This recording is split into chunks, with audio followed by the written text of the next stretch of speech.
What's up, guys? Tawok here, bringing you episode 9 of the Spicy Sausage. I am joined once again by Blonde. What's up, man?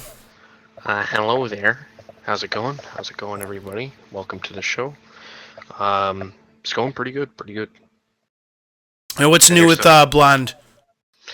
Not too much. Still hanging in there. I'm playing a few new games now with the many flash sales and non-flash sales, pan sales, if you will. On PSN, I've been picking up some new games to play, such as XCOM 2, Crew. Yeah, XCOM 2 is my newest one. I played the Crew. I've got the Crew now.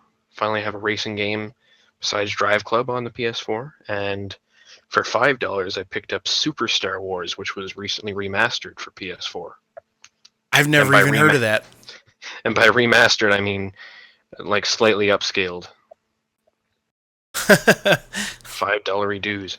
I played that for approximately 20 minutes, and I don't have much to say yet. I'll play more of it, but it's a really fucking hard game. Uh-huh. And, yeah, so I've been playing XCOM 2. A lot of that. I played approximately 6 hours today of that. That game is very engaging, very fun. 6 hours of it. Yep. My understanding is, you've played XCOM, at least one of them, probably two. I've played the 2 modern ones and one of the old ones for like PC back in the 90s. Okay. See, this is my first one. I'm vaguely aware of the story and like the universe from reviews of the games, but this is the first one I've actually played because I got it on sale for just under $40. Fortunately, the sale's already over, so I can't give you guys any hot tips. Ooh. But yeah, very fun, very engaging thus far. I just needed like not even a tactical shooter, just like a strategy game to play. It's kind of slow, can take your time, but it gets pretty crazy as well. Oh, that's the thing. Like consoles don't have a huge offering of deep strategy to play. Yeah, there's nothing like that. I mean, excuse me, a bit tired. There was Supreme Commander on the 360 for a while, and Halo Wars obviously just came out recently, but nothing for the PS4. Oh, that's right. Halo Wars did come out. Yeah, never played that one. But yeah, this is a lot more squad-based, smaller scale. Yeah. Some nice customization. I've got it sorted out so that all of my like offensive units are like wearing red, and all my specialists are wearing blue with like the health drones and stuff like that. See, now that's smart. See, because then at a glance, you know what I'm saying. I've already got some, only a few custom characters. I'll have to go crazy with that after my first campaign. But right now, I've got Captain Clyde Blackburn as my main sharpshooter. Stand-up kind of guy, you know what I'm saying. Oh yeah. I've got Jacob the Ladder Jacobs as my specialist. And who else did I make? I made one other guy, and I've already forgot his name. I've only lost one soldier thus far, partially due to save scumming, but I've not had to do as much of that as I expected. But I lost one soldier in a very heroic fashion, and I managed to recover his corpse, so it was all good. I was happy with that. Good. Leave no man behind like a seal. I lost. He got one of the. Those are the worst. They introduce new enemies, and every time I think I've found the one that I hate the most, they bring in another. But I think it definitely has to come down to the Vipers that can apparently just like they can. I had one character on the roof of a second-story building get snatched by the Viper tongue or whatever from like 20 tiles away up 2 stories. Like, what the fuck is that? Behind a big roof. Yeah. That's some bullshit. That can be one of those pure, that's XCOM baby moments. Yeah. I didn't play a huge amount of the one from the 90s, but I put like 80 hours into XCOM 1, and then XCOM 2 I have like 40 hours in, I want to say. And there's just some subtle things that are shittier about the second one, that keep like taking me out of the game, and I haven't been able to finish it yet. Oh yeah. Like the first one didn't have any of those like timed missions or like any requirements to get anywhere in a certain amount of time. Like Oh yeah. Those are a bit rough. those can get really, really crappy, and it's been a while since I played, so I don't even remember what my original grouping of complaints were about it. I've got my own share of critiques for the game already.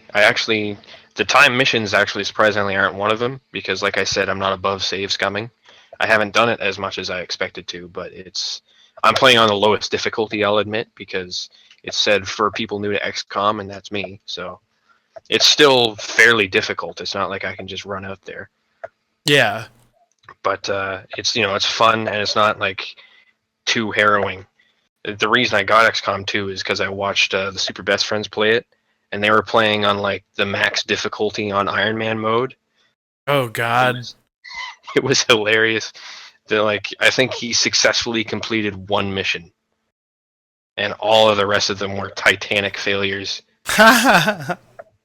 Yeah, so I have my own criticisms of the game thus far, and I've not played as much of it as I should to have like a solid opinion on it, but surprisingly the time mission thing isn't too much of a problem for me. Okay. I had one mission that was pretty cool where we had to get the VIP, and literally on the last turn we were all pulling out, and I was like, whew. So it did add some tension to that. That's almost like a Socrack moment. Yeah, I mean, I could see that get annoying for like a mission where you barely have enough time to even do the thing that you're supposed to do, much less do it with any sort of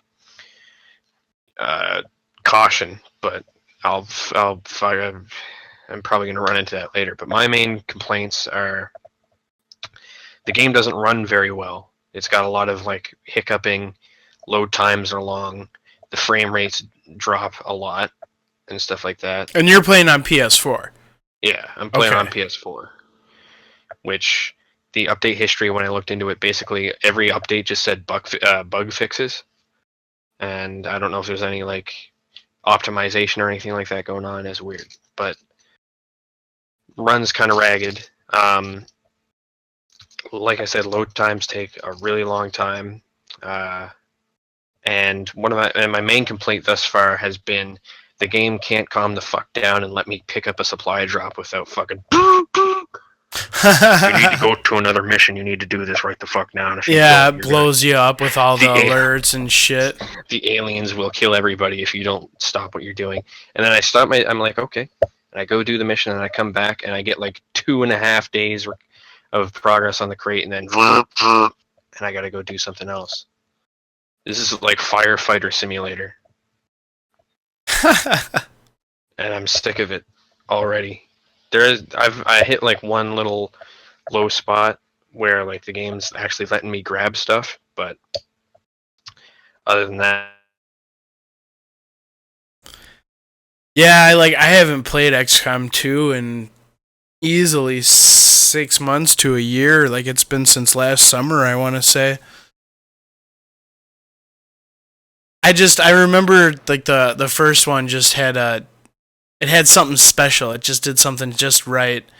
And then XCOM 2 decided to follow the canonicity of as if you failed in the first XCOM. Yeah.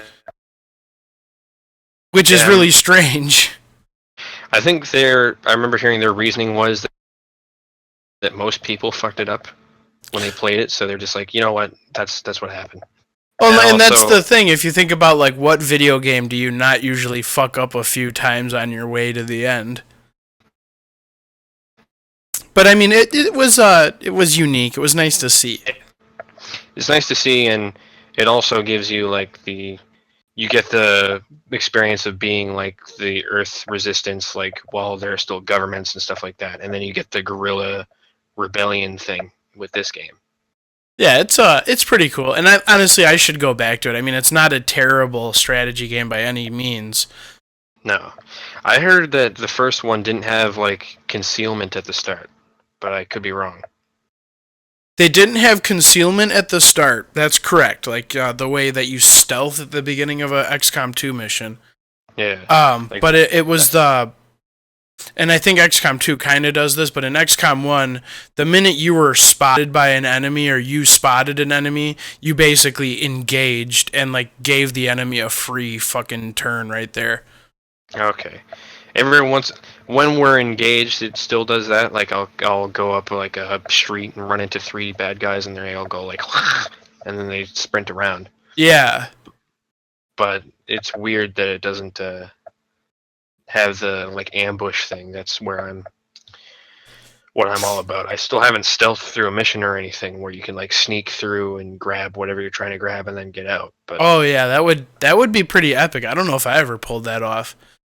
It just you made just- you do the, like, it just made you make sure that you would move all of your units, and then with your very last unit, you wouldn't move them far enough to unlock like a new group of bad guys, because then you'd basically give them a free move, and then it would be their turn again afterwards.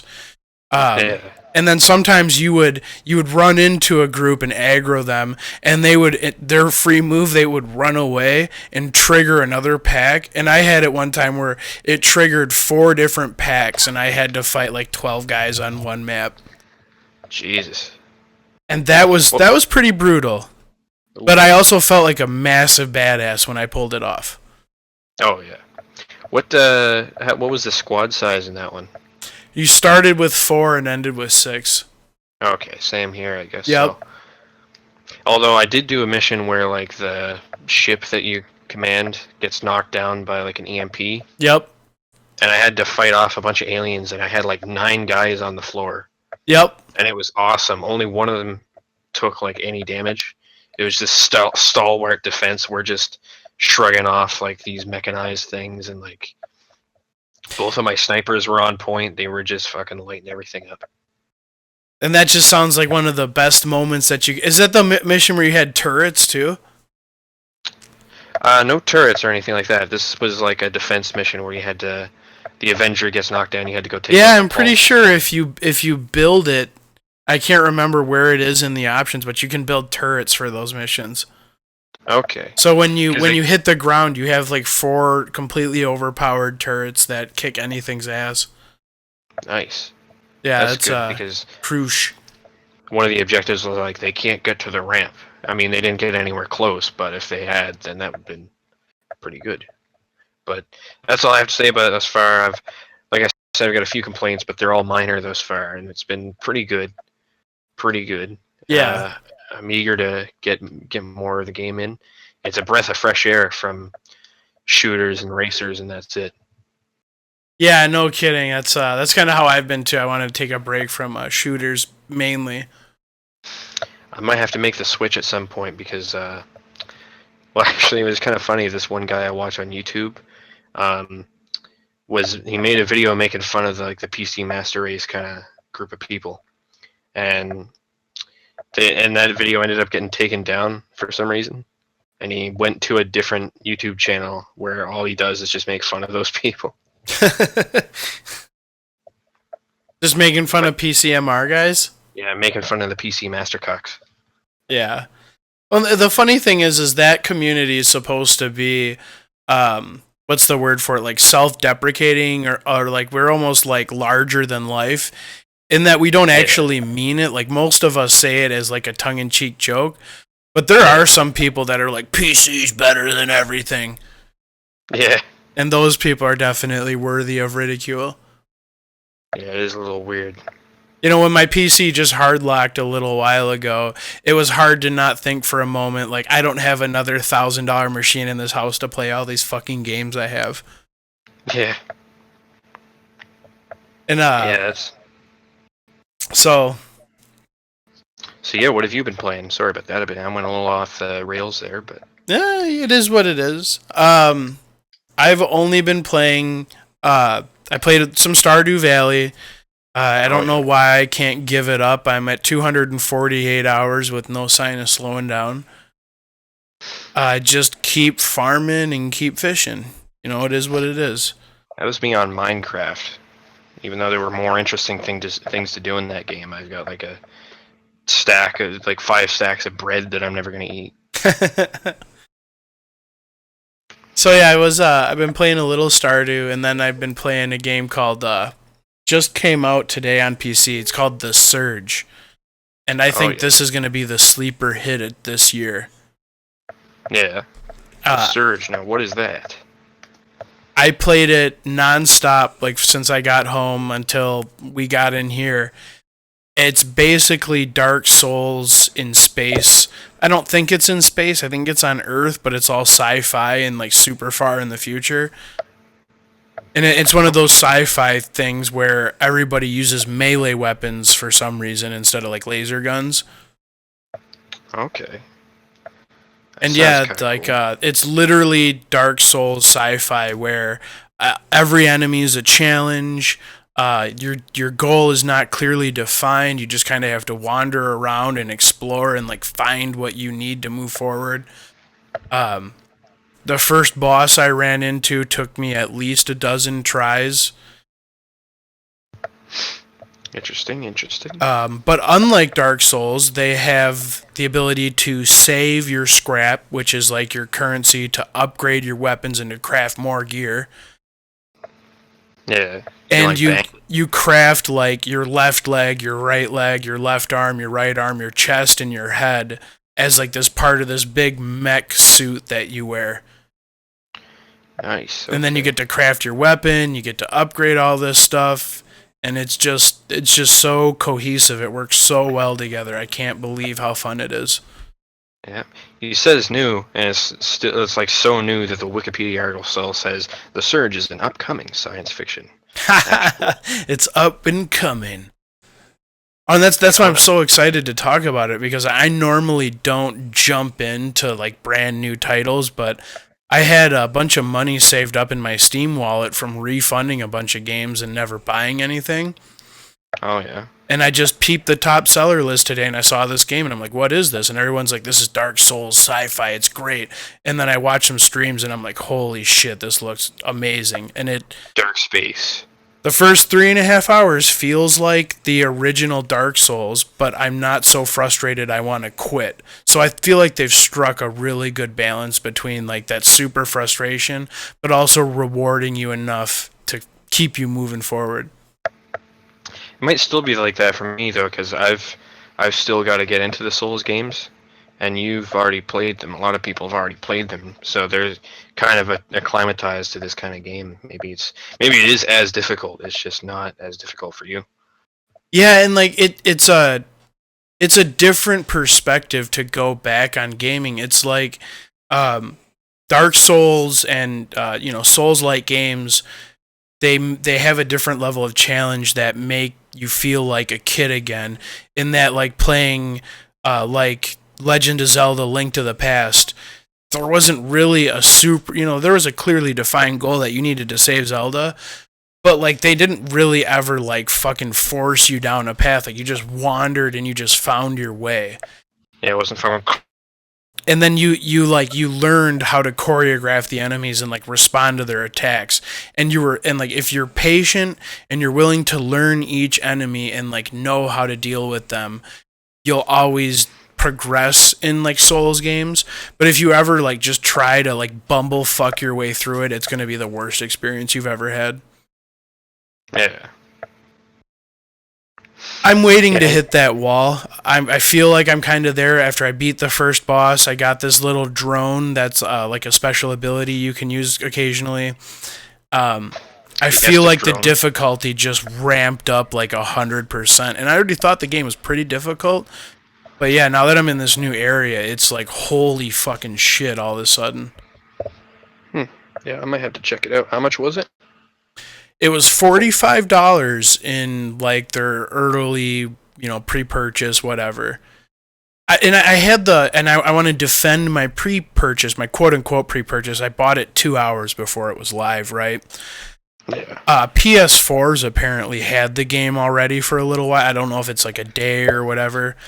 They've had it long enough that I was able to go on Twitch today when I was quote unquote working, and I was able to watch the gameplay of the game and be like, this looks so goddamn good. I can't resist it. Yeah. Like I said, I'm 3.5 hours in, and I still think that it's really fucking great. And I plan to keep playing it, so. Cool. Keep me updated on that.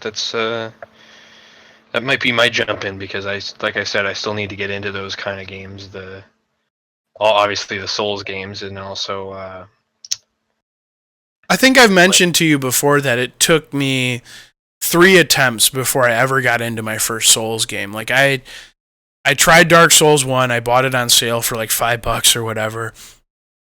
And I put like 2 hours into it, and I got absolutely faced. And I was like, this game's terrible. I hate Dark Souls.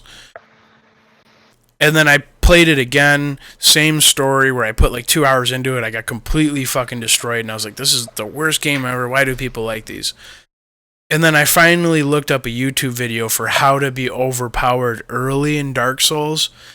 And it's a guide that takes you to get this really awesome sword, and you get this really awesome armor, and it gets you a better start so that the game isn't so brutal.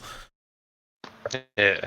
And that's what finally like broke my cherry into like being like a fanatic for it. Like I have like 80 hours into Dark Souls 1, and I'm still trying to beat it for the first time because I'm like fleshing everything out, and I'm doing a lot of co-op and stuff like that, so it's a damn good experience when you can finally get into it.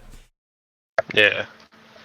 Yeah, at some point I'll have to do that. I've been waiting for a sale on like Scholar of the First Sin or some crazy remastered collection to come out on PS4. Yeah.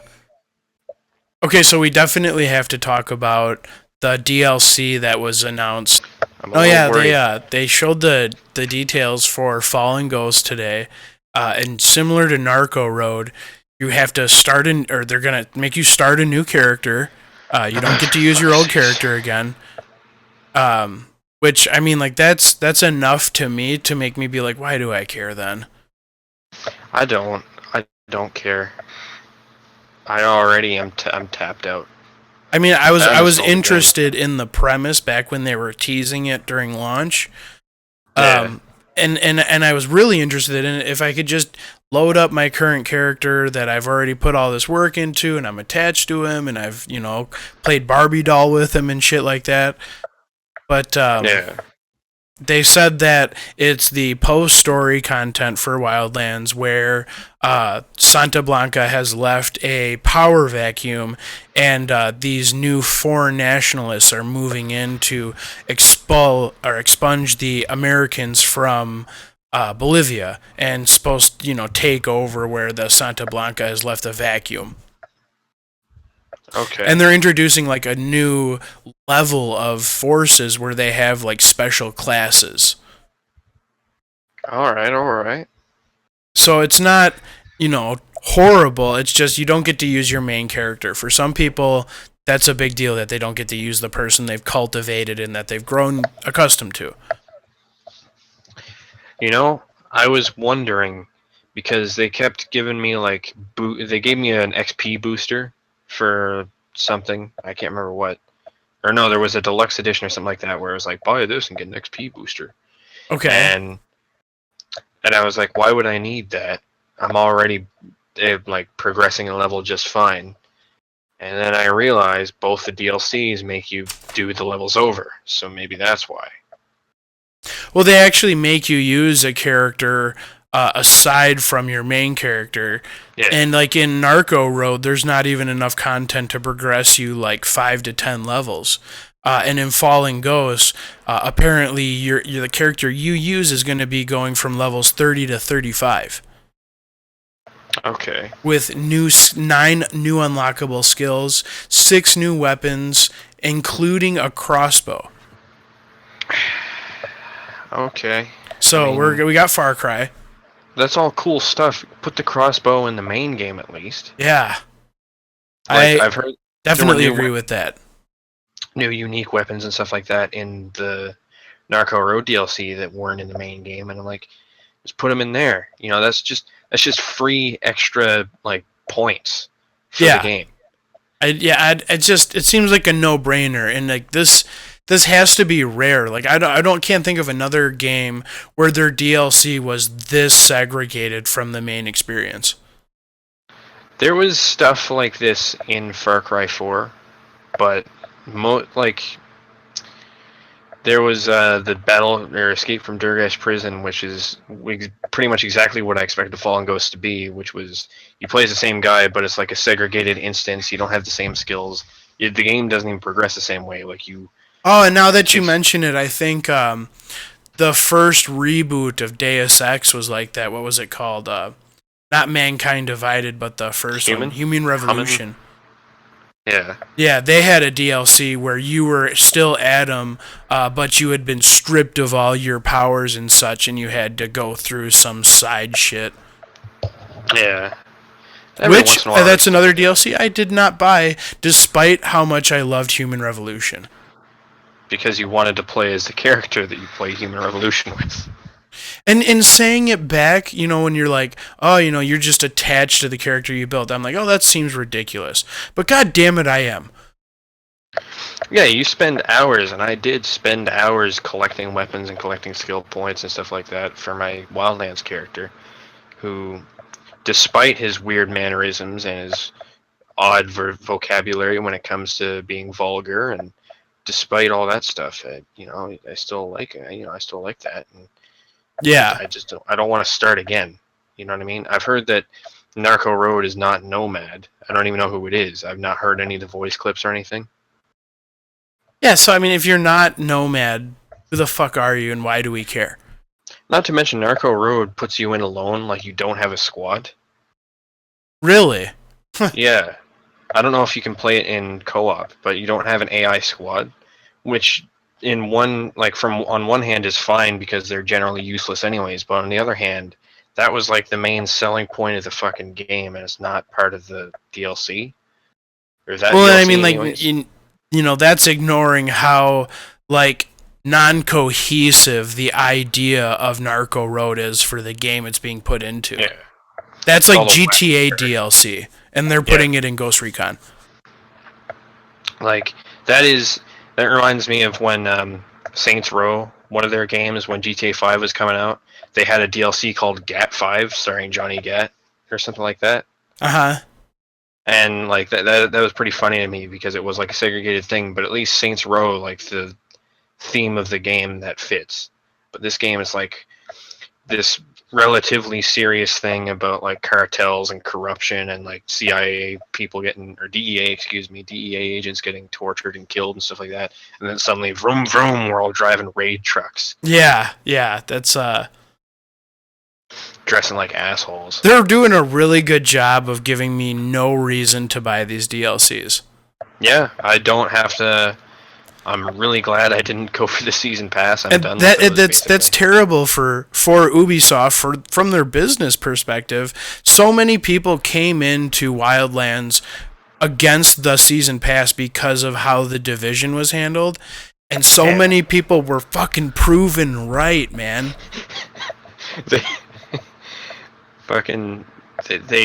So many bullets were dodged.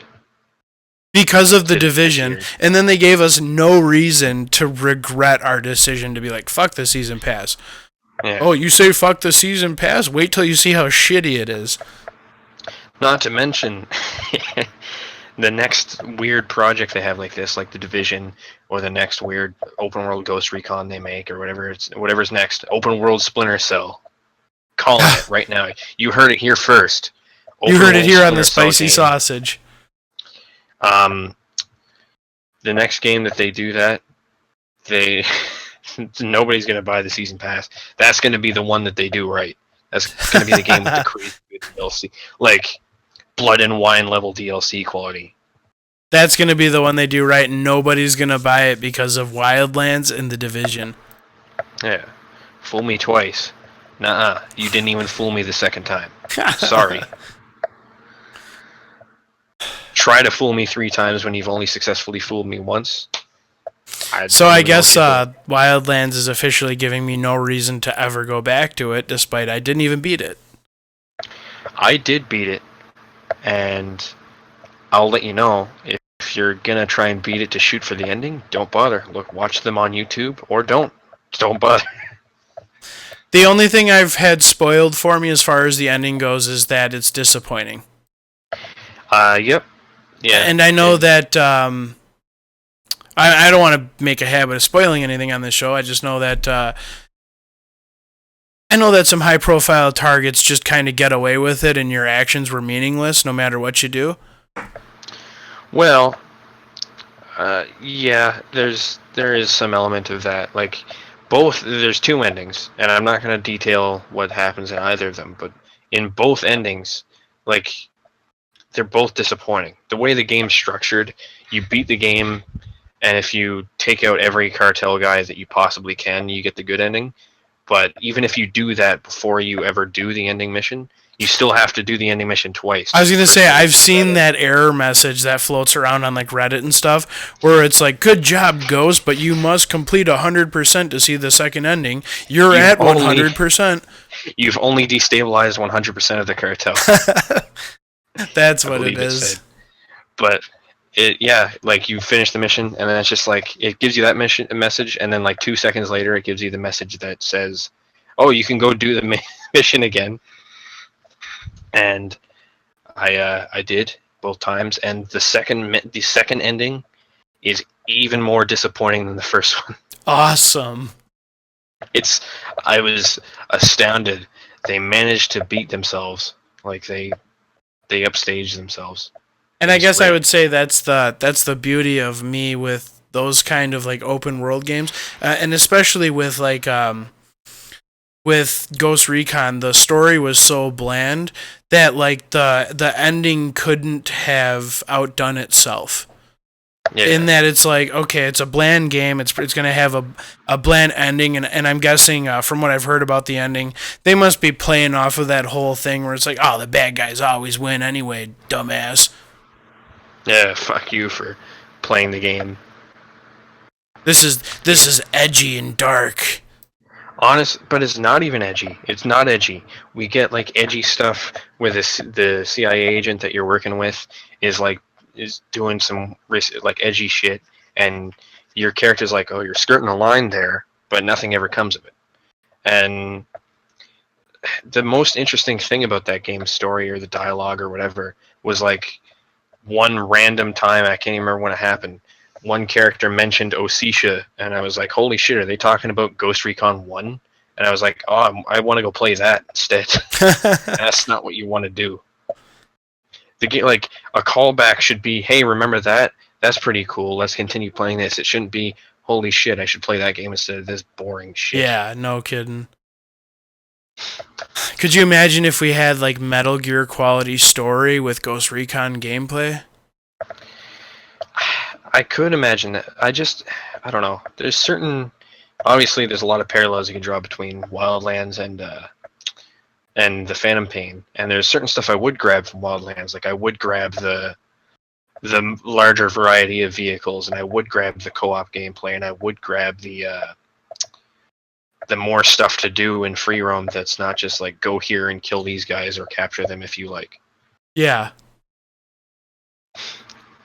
Like go grab, more collectibles out there than just random tapes. Hey, you just found a tape with Snake Eater on it. And if I could be that guy, I got to admit, in open world games, I never do all that extra shit anyway. No. Like like in Assassin's Creed, like one of them, they wanted you to gather like 110 fucking feathers or some shit. I was like, who the fuck's gonna do that? No. I've tried on 3 occasions to 100% GTA 4, and every time I do everything except for go around and shoot all the pigeons, all the 10 trillion pigeons around the city. Yep. And I get there and I shoot like 5, and I'm like, I don't really care. And it doesn't help that the 100% completion reward for GTA 4. Do you know what it is? Is that the shirt? It's not the shirt, or there might have been a shirt. Infinite ammo. Ooh. Not infinite ammo, but infinite ammo capacity. You can hold 9,999 bullets with each gun, but when you reload the game, it resets back down to where the limit was before. Oh, wow. Okay. It's not Not not a good Well, and reward. it's just like the HD or the whatever they call it, 3D collection of Grand Theft Auto games, where the like Grand Theft Auto 3, I think the 100% reward was a shirt. Was it in 3? I can't remember if Grand Theft Auto 3 was the shirt. I know in all the 3D ones you got a shirt for sure. I think Vice City might have had that, but 3, I think the 100% thing was like you've got a rhino spawn somewhere. Okay, and Like that's a not tank. terrible, but I Better mean, than what 4. else can they really reward you with though?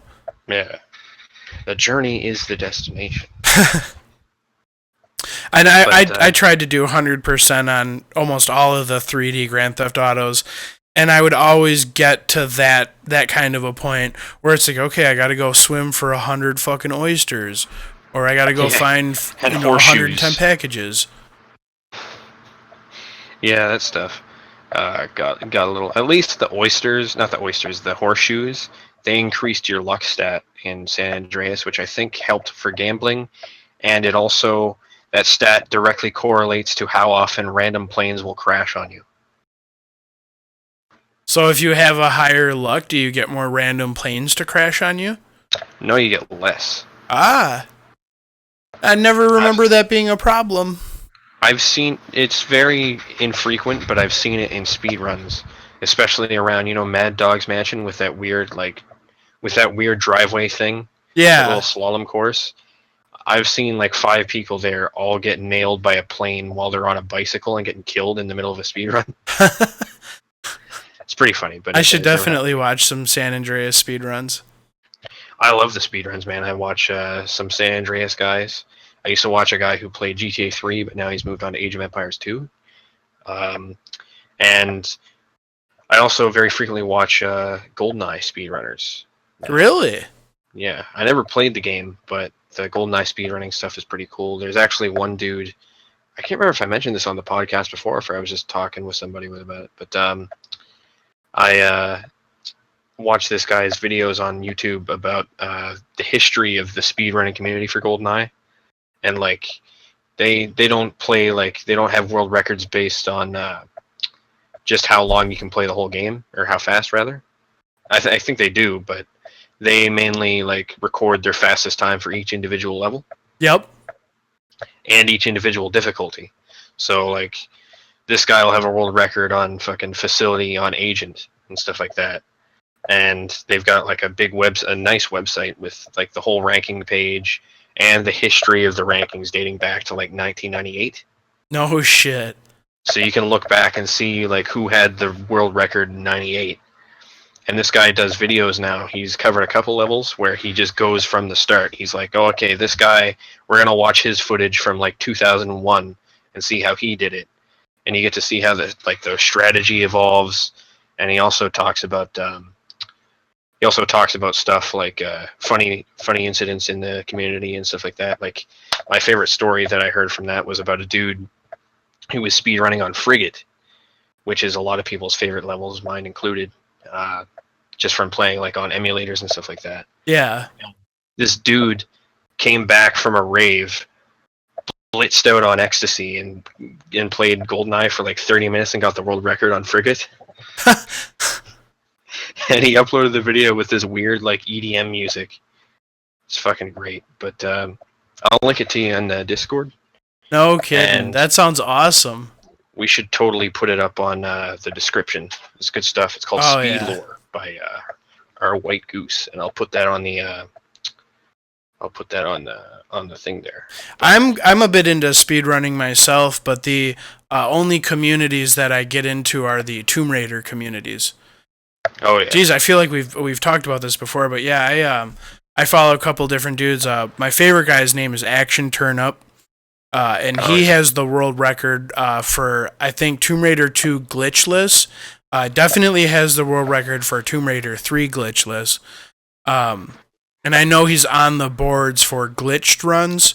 And then I like this other guy named McKeel. He's a French guy that does really good speedruns for Tomb Raiders, and they're both just really quiet guys that just play the hell out of the game, and they just do it so well that they don't need to be entertaining. Their gameplay is entertaining. Yeah, and you see that stuff as well on AGDQ and stuff like that. Whenever I watch it, is they'll have the runner, who's obviously got to focus, but he'll also chime in every now and then. They'll have dudes there to contextualize it for everybody that's not really good at the game or anything, or knows much about it. Yeah. And it's a tough thing to keep that, like, to make that palatable for people. But I guess it really helps if you're actually interested in the game. And I'm interested in GoldenEye, even though I don't play the game and I never really did. It's just an interesting game to me because it's like one of the landmark first-person shooters, and it's weird how much they've optimized the game. Like, they strafe a certain way, they look up, they know when to look down to reduce the lag on the N64. They've got these weird, crazy button combinations that I saw when the dude was playing on Runway, where he did this weird, like, half-second button combination to throw a grenade like 300 feet more than you usually can. No kidding. It's weird stuff like that. That's pretty They cool. do the exact same kind of stuff in the Tomb Raider community where, like Turnip knows that if you pause the game and unpause it 5 times in a row, you can do what's called a frame perfect jump, where apparently and I honestly don't understand it that well, where for whatever reason, after 5 pauses, the game's in a perfect sync where when he jumps, he can jump just like a fucking hair farther and get like these grabs that he wouldn't be able to get otherwise. Or he knows that if he busts out a flare and he jumps, normally when Laura falls a really far distance, she does this like squat and she gets back up when she falls. If they take out a flare, when they hit the ground, they do what's called a flare cancel, where they make her throw the flare. It cancels that squat and get back up, so they save like half a second. Nice. That's good stuff. That's fascinating shit, man. Yeah, and like to save time in GoldenEye, you get shot in the back and get boosted forward and stuff like that. So you gotta tactically choose when to get shot and stuff like that. But I was wondering, I looked it up, and I only ever heard tell of one person speedrunning a SOCOM game, and I still haven't actually seen it. So I'll have to look into that. Well, see, and that's something that you and I and some other guys in the community should talk about doing, man. Yeah. Like, we should speedrun missions like you're talking about on GoldenEye, where they have it split out for difficulties and specific missions. I think that would be the way to go. To be like, who can do the fastest run on Mission 1 of SOCOM 2? Exactly. That's what I'm thinking. Like, you just start off, the beginner level would be like Death at Sea, because you only got to kill a couple guys. And you just do all the primary objectives you can without getting bogged down with all the other shit. No, you don't even need to find a book of gibberish, sir. You just need to do everything else. Well, yeah, and that's where you have different categories, where you have a speed run for 100% objectives, and you have a speed run where it's just get through it as fast as fuck. And then there's a speed run where we figure out the glitched way through that shit.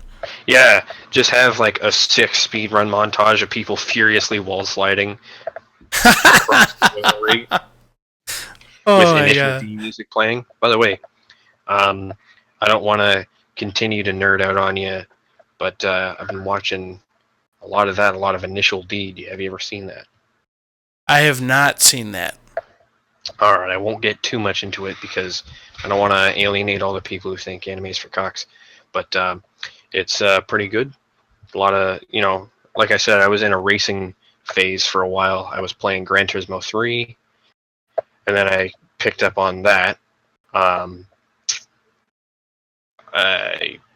I got The Crew, obviously, for PS4 because I gave away my copy of Drive Club.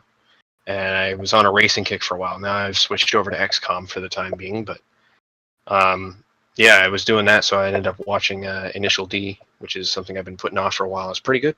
Pretty good show. Well, Blonde, I think that about does it for episode 9, man.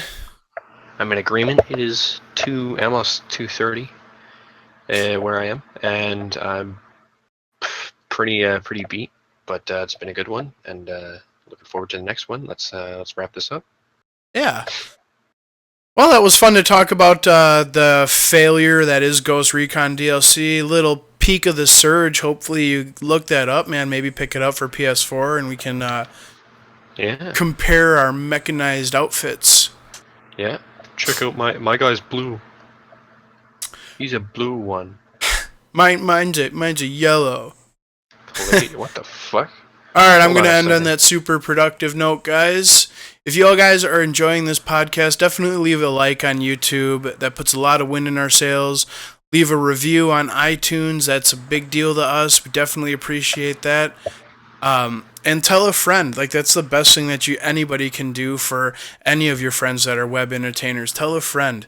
You know somebody that likes SOCOM? Tell them about the spicy sausage, man. Phone friend, please do it. Please do it, please. Please. And smash that motherfucking like button. Smash it. So that's going to do it for episode 9, guys. This is Tawok saying, for Mr. Blonde, good night and God bless. What the fuck? You don't speak for me. You crazy mother...